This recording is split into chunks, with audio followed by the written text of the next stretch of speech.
Alright, well this is the gold singer. Now, the bit I was showing that I thought I had to push back up inside the machine, I actually had to pull down. And if I pushed it back up inside the machine, I had a perfect reverse stitch, which wasn't going to be terribly great because the thing had run in reverse constantly. You can live with a machine that only runs in forward. That's quite easy. But it's very hard for one that runs in reverse because, well, this foot's all right, but a lot of them are more or less flat at the back. And you don't have that sort of flattening effect that you're supposed to have, and of course it's a pain in the ass. So anyway, it turns out that I flicked that little spring off its shaft. It's still hanging on the shaft, but I just, lifted up the end that was catching the thing and, let it loose. And then tied a bit of wire, little fine craft wire like that, around the piece that needed to come down, drilled 2 holes in the bottom cover, and boom, boom, boom, tied the wire off it, and bingo. And she does a fairly alright stitch. There you go. This fabric's a bit dirty because I've just been using it to clean the insides out. Anyway, as I started sewing, I noticed this thing's rocking up and down. That's your bit that sits under there. And that's where your feed dogs come through, and as you might be able to see, I always end up with a couple of marks there where the needle misses at some point. And yeah, you will almost indefinitely find that in second-hand machines, almost, well, just guaranteed. But anyway, I realised that this thing, I thought there might be screws holding it in. It was wobbling a little bit, and the reason was it was slightly bent, so that's not quite the heavy-duty stainless steel that it looks like it is. Stainless don't bend easy, but that bends fairly easy, so it's probably got a lot of aluminium in it. And how this works is, that bit there sits in there, that piece there sits into that groove there, and this here is really high spring tension piece that just holds down. So you literally just slip it in sideways, clonk, drop it down.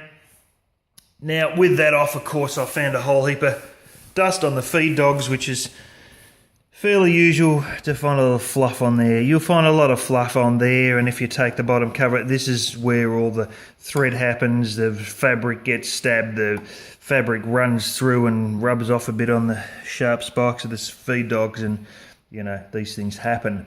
But you'll notice there's a little tab here as well, and that holds your bobbin carrier.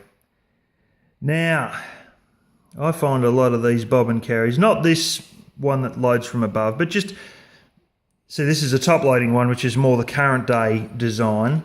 And then there's your, 60s, 70s, 80s design where they load in from the front, and you'll have a little tab that flicks down, which is like my Huskies, my Genomes, blah, blah, blah.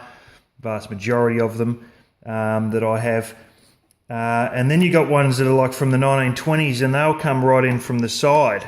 And with those, you've got to put the needle in actually back the front with the ones that come in from the side. But if you've got some big cast iron black thing with probably like little gold paintings or a very decorative paint work on it, artwork on it, that's possibly going to be one of your ones that loads from the side. And at that point, you need the needle back the front.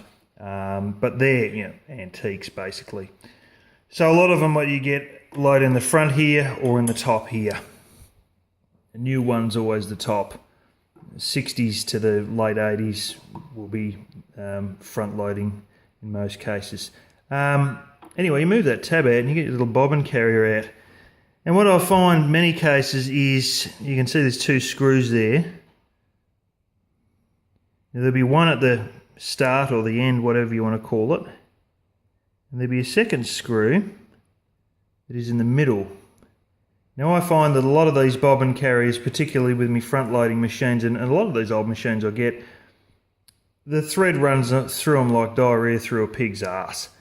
And you don't want that. You want a slight little bit of tug. Not too hard, but not just rolling out completely freely. Just a little bit of tug. So what you do, never mind the screw that's held on the end, don't stuff with that. You get the screw in the middle and you tighten it slightly. Now this one is actually set quite well, so I'm not going to stuff with it.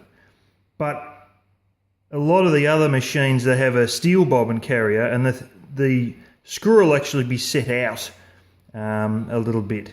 So I actually just get my thumbnail, stick it in and tighten it like that, because it's not actually set inside the plastic, whereas this one's set inside the plastic. The other thing is you can go to the dollar store or $2 store. They've had those blown around for years.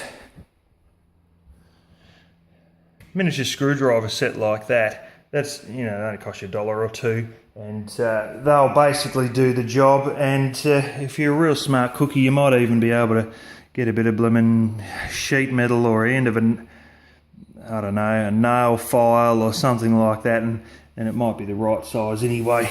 There's always likely to be something blown around that'll fit. But yeah, that sort of, yeah, was a bit hard to get in and out, but I've only done it once. So put that back in, you move the tab over again, and that holds it in. Flick, click, drop all that in, and load up your bobbin, and off you go.